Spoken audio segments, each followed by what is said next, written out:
चर्चा की शुरुआत करते हैं और इसी बात से करते हैं कि एक बड़े पैमाने पर अगर इस पूरी खबर को देखें तो ऐसा प्रतीत होता है सुधांशु जी, जो विपक्ष आरोप लगाता है कि धार्मिक ध्रुवीकरण बीजेपी फिर से करना चाहती है। वो चाहती है कि हिंदू एकजुट होकर उसके लिए वोट करें, इसीलिए मऊ को चुना गया, इसीलिए मुख्तार अंसारी की जगह को चुना गया, इसीलिए अखिलेश यादव मुलायम सिंह यादव पर हमला आप लोग कर रहे हैं।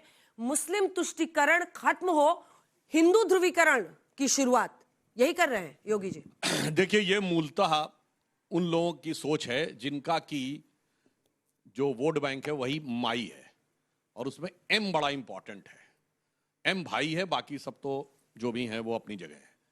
और यह मैं ये भी बताना चाहता हूं, लोकसभा में जब ये विषय आया महिला आरक्षण का, जो विधेयक चल रहा था, तो अखिलेश जी ने खड़े होकर क्या बोला? एक ही बोला ना, मुस्लिम महिलाओं के लिए प्रतिनिधित्व होगा कि नहीं। कौन लाया मुस्लिम विषय? उसमें तो कोई मुस्लिम विषय ही नहीं था। विषय ओबीसी तक का भी था, वो भी पिछली बार सर्वसम्मत से पास हो चुका था। अचानक ये मुस्लिम कौन लेके आता है? हम लोग नहीं लेके आते, वो लेके आते। और दूसरी बात, बहुत दुख की बात है, कोई ये कहे 2005 का मऊ का दंगा लोगों को याद नहीं होगा। भयंकर नरसंहार हुआ और उसके बाद दंगे का आरोपी मुख्तार अंसारी खुली जीप में घूम रहा था। जो पुराने लोग होंगे उनको वो सीन याद होना चाहिए, नहीं तो जाके पुराने अखबारों में देखें। पुलिस को गाइड कर रहा है, पुलिस उसकी सुरक्षा में चल रही है। ऐसी भयानक स्थिति, उसकी तरफ उन्होंने याद दिलाया कि एक वो भी दौर था और एक वो भी दौर है आज। जब वो दौर आया, योगी जी की सरकार आई और मोदी जी की केंद्र में सरकार आई, तो वही मुख्तार अंसारी पंजाब में जाकर जेल में बैठ गया, जहां कांग्रेस की सरकार थी। उसने हाई कोर्ट में अर्जी लगाई कि मुझे पंजाब में रहने दिया जाए, मुझे यूपी न जाने दिया जाए, क्योंकि पंजाब में कांग्रेस सरकार के दामने रहमत में बड़ा महफूज हूं।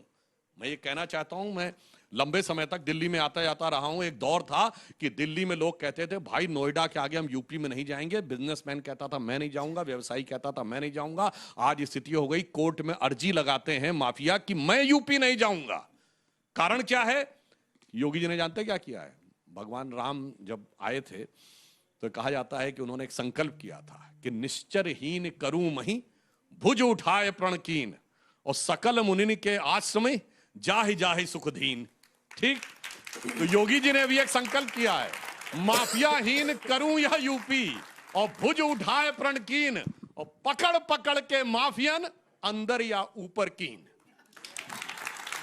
भाटी जी मोर्चा उठाते हैं अजय जी, तो बुरा मत मानिएगा। समा उत्तर प्रदेश में थोड़े बड़े भैया हैं आपके, तो चलिए आप ही से भाटी जी शुरुआत करते हैं। इतनी अच्छी ईद मनी, सुनिए सवाल तो सुन लीजिए सर, उनसे प्रश्न किया था।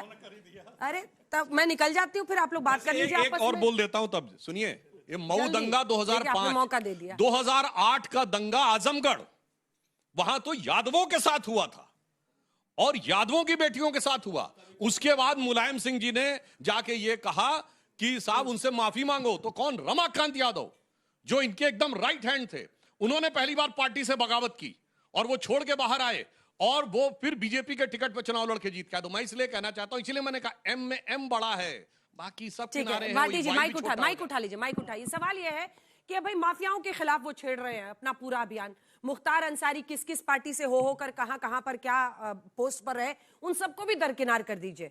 कानून व्यवस्था तो आम आदमी से जुड़ा मुद्दा है, और अगर वो माफियाओं का, पहले भी योगी आदित्यनाथ ने हमारे इंटरव्यू में कहा था कि माफियाओं को मारे नहीं तो क्या उनकी आरती उतारे, तो ऐसे में तो लोग उनको लोकप्रिय होते हैं वो ऐसी बातों से। 2005 में मऊ के अंदर दुर्भाग्यजनक दंगा हुआ था, जिसमें 7 लोग मारे गए थे, 36 घायल हुए थे। जिस मुख्तार अंसारी का बार बार सुधांशु जी नाम ले रहे हैं हमें घेरने के लिए, वो मुख्तार अंसारी बसपा के विधायक थे, बहुजन समाज पार्टी के। और मुख्यमंत्री उस समय श्री मुलायम सिंह यादव जी थे, उन्होंने बहुत सख्त एक्शन लिया था। उस दंगे के लिए जांच समिति बनाई थी और कहा था किसी को बख्शा नहीं जाएगा। आपने कहा कि माफिया विहीन कर रहे हैं। अभी पिछले सप्ताह उत्तर प्रदेश हाई कोर्ट ने 19 माफियाओं के बाकायदा नाम लिख के दिए हैं उत्तर प्रदेश सरकार को, कि उत्तर प्रदेश सरकार से डिटेल मांगी गई थी, इन 19 दबंग लोगों की डिटेल क्यों नहीं दे रही हैं। कहें तो मैं सारे नाम पढ़ दूं, 19 में 15 एक ही जाति के हैं, और संयोग समझ लें या प्रयोग समझ लें, माननीय मुख्यमंत्री जी की जाति के हैं। उनके खिलाफ पुलिस कार्रवाई नहीं करती है। बात कानून व्यवस्था की आई, लेटेस्ट जो एनसीआरबी के आंकड़े आए हैं उसके अनुसार, मेरे अनुसार नहीं, NCRB national crime record bureau के अनुसार जो सरकारी विभाग है, उत्तर प्रदेश में 9 मर्डर रोजाना हो रहे हैं और 10 रेप रोजाना हो रहे हैं। 9 मर्डर, 10 रेप। अभी मुख्यमंत्री की बाइट आप सुनवा रही थी कि पहले तमंचा लहराते थे, तमंचा लहरा कर डराते थे। खुद उत्तर प्रदेश सरकार ने आंकड़ा दिया है कि माननीय योगी आदित्यनाथ जी के 8 साल के शासन में 15,000 मुठभेड़ हुई हैं उत्तर प्रदेश में। मैंने हिसाब लगाया, 8 साल में 2,920 दिन होते हैं, 5 मुठभेड़ रोजाना। मुठभेड़ का मतलब समझते हैं आप? गुंडा पुलिस के ऊपर गोली चलाए तो बदले में पुलिस गोली चलाए। तो ये गोली तमंचों से नहीं चल रही क्या? ये मुंह से दाएं दाएं करी जा रही है। अगर उस समय तमंचे थे, आज तमंचा नहीं है, तो ये तमंचा कौन सप्लाई कर रहा? क्या योगी आदित्यनाथ जी सप्लाई कर रहे हैं? कहना बहुत आसान है। आपने एक वाक्य बहुत अच्छा बोला कि जुबान आग उगल रही है। सच्चाई यही है, इनकी जुबान आग उगलना जानती है। ये जहां तक विकास की बात करते हैं, अखिलेश यादव जी ने 5 साल के शासन में जो विकास के मानक तय किए, अभी ये उनके नजदीक तक भी नहीं पहुंच सकते। उन्होंने 18 लाख बच्चों को लैपटॉप दिए, स्टूडेंट्स को, किसानों की सिंचाई फ्री की, किसानों को 5 लाख का बीमा दिया, 60 लाख महिलाओं को समाजवादी पेंशन देते थे, महिला पेंशन, बेटियों को कन्या विद्याधन देते थे, 5 शहरों में मेट्रो चलाई, आगरा लखनऊ एक्सप्रेसवे जैसा शानदार एक्सप्रेसवे बनाया, यूरोप जैसा शानदार पुलिस मुख्यालय लखनऊ में बनाया, जनेश्वर मिश्र पार्क एशिया का सबसे बड़ा पार्क है, 50 जिलों को 4 लेन सड़कों से जोड़ा। तो ये अखिलेश जी कितने माफियाओं का एनकाउंटर कराया था, ये भी बताइए जरा। एनकाउंटर मैंने बता तो दिया, 5 रोज हो रहे हैं योगी जी के शासन में। हम आपका पूछ रहे हैं। ये ऑपरेशन लंगड़ा कह के हम जो आपका पूछ रहे अट्ठास हैं। करते हैं, हाथ बांध के किसी जेब कतरे को गोली मार देना, कोई ये कानून का राज नहीं है।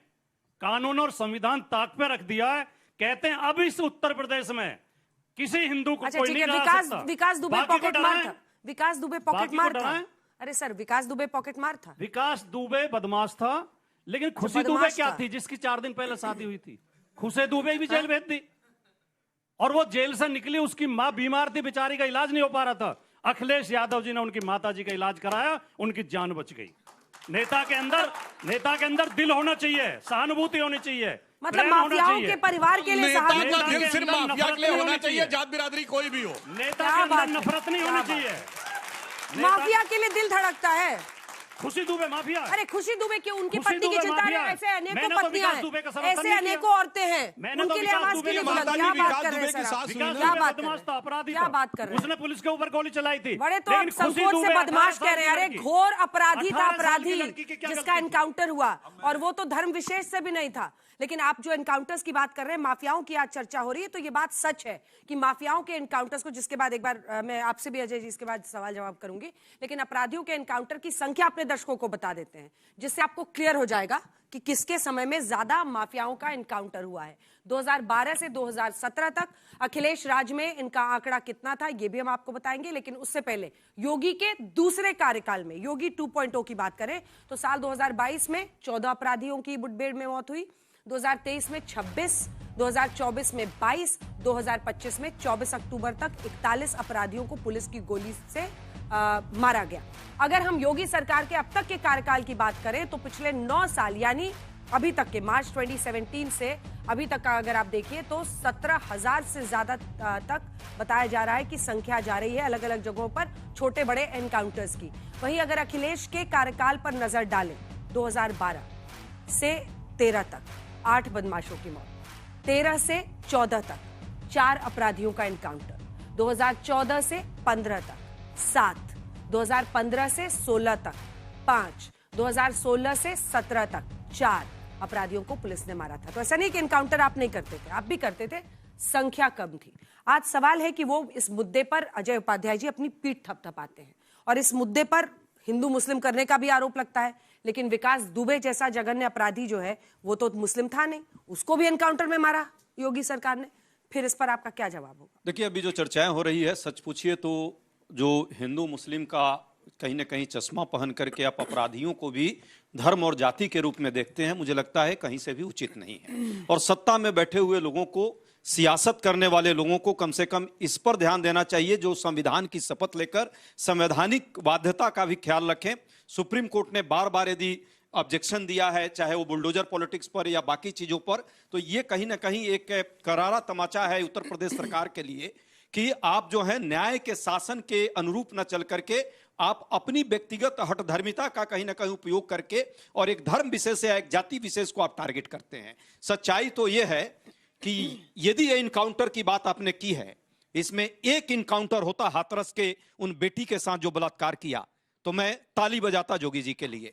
एक इनकाउंटर होता यदि उन 9 की बेटी के साथ जो अत्याचार हुआ उस पर यदि इनकाउंटर होता तो हम सब मिल करके जो योगी जी को हम जो है फूल ला करके देते कि आप बहुत अच्छा काम कर रहे हैं। लेकिन आप कर क्या रहे हैं? आप अपना सिर्फ सियासी चश्मा देख रहे हैं। 4,30,000 अपराध दर्ज हुए हैं इस साल। ये कहां से आ गया? यदि अपराधी नहीं है तो अपराध किस पर दर्ज हो रहा है? क्या सामान्य नागरिक पर हो रहा है? इसका मतलब उत्तर प्रदेश में अपराध है। बलात्कारी यदि लगातार प्रतिरोज 9 बलात्कार की घटनाएं हो रही हैं तो अपराधी कहीं ना कहीं भयमुक्त होकर के घूम रहा है। यदि डाका और रॉबरी हो रही है आए दिन तो उत्तर प्रदेश सुरक्षित नहीं है। और सच पूछिए, आप बॉर्डर पर आ जाइए, कौशाम्बी, नोएडा और इसी आसपास में रोज चेन स्केचिंग की सैकड़ों घटनाएं हो रही हैं। बेशक पुलिस उसको दर्ज नहीं करती है, उस पर केस और मुकदमे। तो इन चीजों को ध्यान रखने की जरूरत है। आप हिंदू मुस्लिम का चश्मा जितना लगा लीजिए, हाँ। सच पूछिए तो आप इससे ऊपर उठिए। देश में आपको यदि लोगों ने शासन करने को कहा है, राज्य में शासन करने को कहा है, तो जो मूल मुद्दे हैं, नौजवानों का आज मुद्दा, महंगाई बेरोजगारी का मुद्दा, नीट परीक्षा का मुद्दा, सीबीएसई के जो पेपर लीक और जिस तरह की घटनाएं हुई हैं, इन मुद्दों पर आइए आगे। और सुरक्षा सम्मान के साथ जीने का अधिकार जो नागरिकों का है, जो संविधान प्रदत्त अधिकार है, उसके साथ आप खिलवाड़